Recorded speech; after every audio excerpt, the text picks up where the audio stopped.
groovy. Whether you enjoy the so-called sport of wrestling or not, there's one thing that's hard to deny, and that is that big, steroid-fueled men laying the smackdown on each other was always going to translate well into video games. And now my son has taken an interest in wrestling. I thought it was my dadly duty to go out and gather a collection of the greatest wrestling games ever for him to enjoy. Or more accurately, to watch me enjoy. But during this deep dive, not only did I rediscover the absolute beauties like SmackDown 2 and WWF No Mercy, I also found some titles that were a little bit more on the strange side. So let's take a look at them.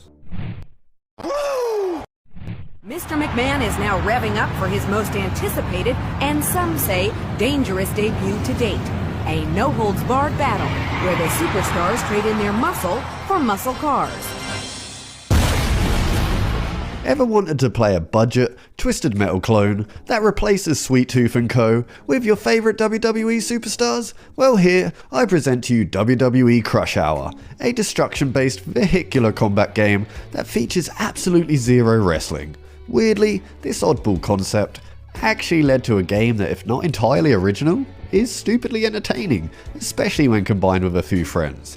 There's just something weirdly hilarious about seeing these larger-than-life characters drive around in vehicles that are kind of themed around each of their respected personas. And it's just this wacky vibe that makes WWE Crush Hour such an oddity and hard not to love. I mean, you're still better off playing Twisted Metal at the end of the day, but you've got to give props to THQ for actually trying to do something a little different with the franchise. Jabroni. Celebrity Deathmatch. Way back in 1998, MTV released Celebrity Deathmatch, a series of episodes where, well, celebrities would take part in a match to the death obviously. The stop-motion clay-based animation style lent itself well with the tongue-in-cheek, hyper-violence, and over-exaggerated celebrities, and the show became quite popular. So much so, it even spawned a video game. Unfortunately though, a lot of what made the show popular at the time was lost in transition, and what gamers were left with was a basic, broken mess that couldn't even nail the show's visuals. This game was pretty much hated by everyone that played it, and it soon found itself in the bargain bin of practically every video game store. But I guess, if you've ever wanted to pit the likes of Mr. T against Marilyn Manson, then this one may be for you.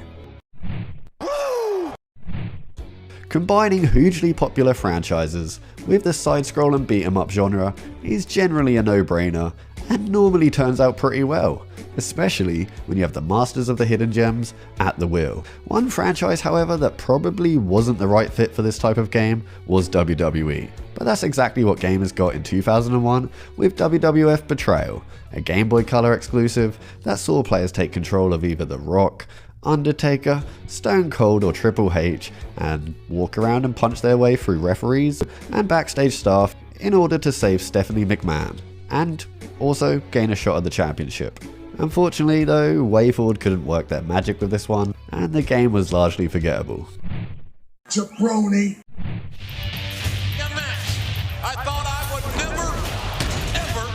WWE All-Stars isn't overly weird gameplay wise, it's just a super arcadey take on wrestling, but it's the over-the-top art direction that make the wrestlers look like grotesque masses of muscle that earned it an entry on my list. Sure, real-life wrestlers are already obscenely larger than life, but this game dials it up to the extreme. The game itself is actually incredibly fun and simple to pick up, leading to a hilariously good time with a few mates involved. However, the game wasn't just content with blowing up its roster into hulking monsters.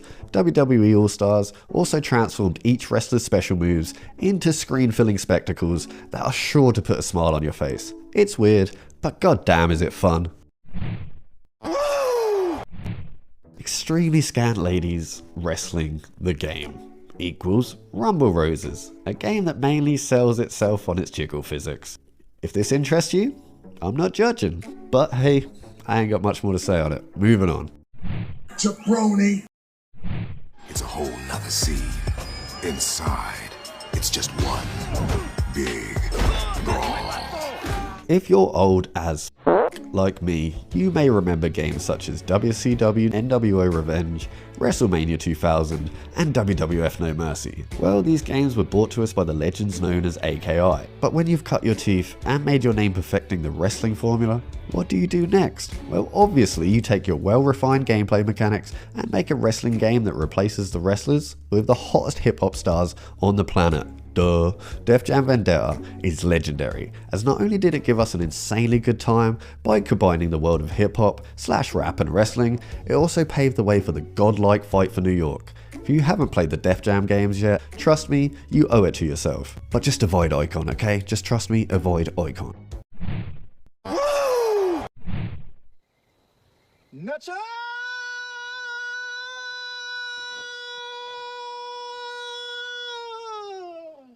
Nacho Libre the movie is forever burned into my brain for the sweet corn eye scene.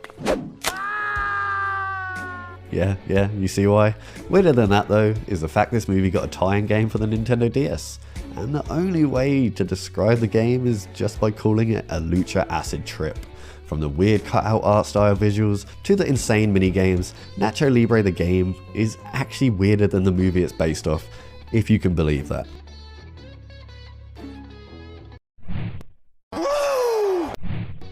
The Rock's Rock Paper Scissors is an extremely rare game that hardly anyone played. The game sees you take control of The Rock as he plays rock paper scissors against other WWE Hall of Famers. The only difference to the classic playground game here is that The Rock can use his special eyebrow raising ability to distract his opponents. Winning games will see you unlock various different turtlenecks and fanny packs to customize The Rock's appearance with. If you couldn't tell, I'm chatting absolute bollocks, so moving on. Jabroni.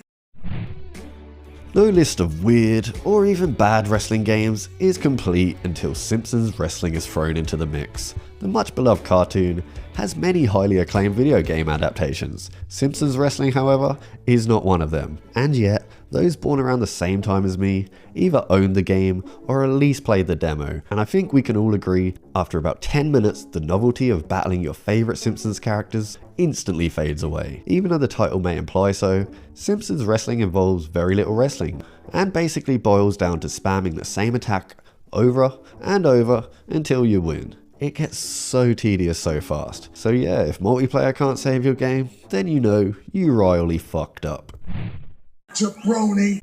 The Dark Lantern opened doorways to infinite other worlds, where the WWE superstars were knights and mages, superheroes and supervillains, strange creatures, and mighty warriors. WWE Immortals reimagines your favourite superstars as various monsters, beasts, and superheroes. It's pretty wild and extremely weird, as is the game's dimension hopping story. The game was made by none other than NetherRealm Studios, so obviously Immortals is basically a WWE Mortal Kombat mobile game. Seeing the superstars redesigned in a kind of Mortal Kombat-esque style is cool, but other than the novelty factor, the game is a pretty basic mobile fighter. It's no longer available, but if you really want to try it, I'm sure the internet can help you out on that one. Wink wink. So last on the list isn't a game I have actually played, but a game I'm weirdly excited for, as from what I've seen, the game seems to appear as some sort of old school Mario RPG mixed with the sport of wrestling. A weird concept, sure, but if done right, could become something special. Mixing sports with RPG elements can lead to an insanely good time like Golf Story, or just become incredibly average like Soccer Story. But here's hoping that the team at Megacat Studios deliver us gamers and wrestling fans a grapple-themed, unique experience. 1, 2, 3, and we are out. If you enjoyed the video, do the normal shenanigans of liking and subbing, but most importantly, until next time, you guys stay tipsy.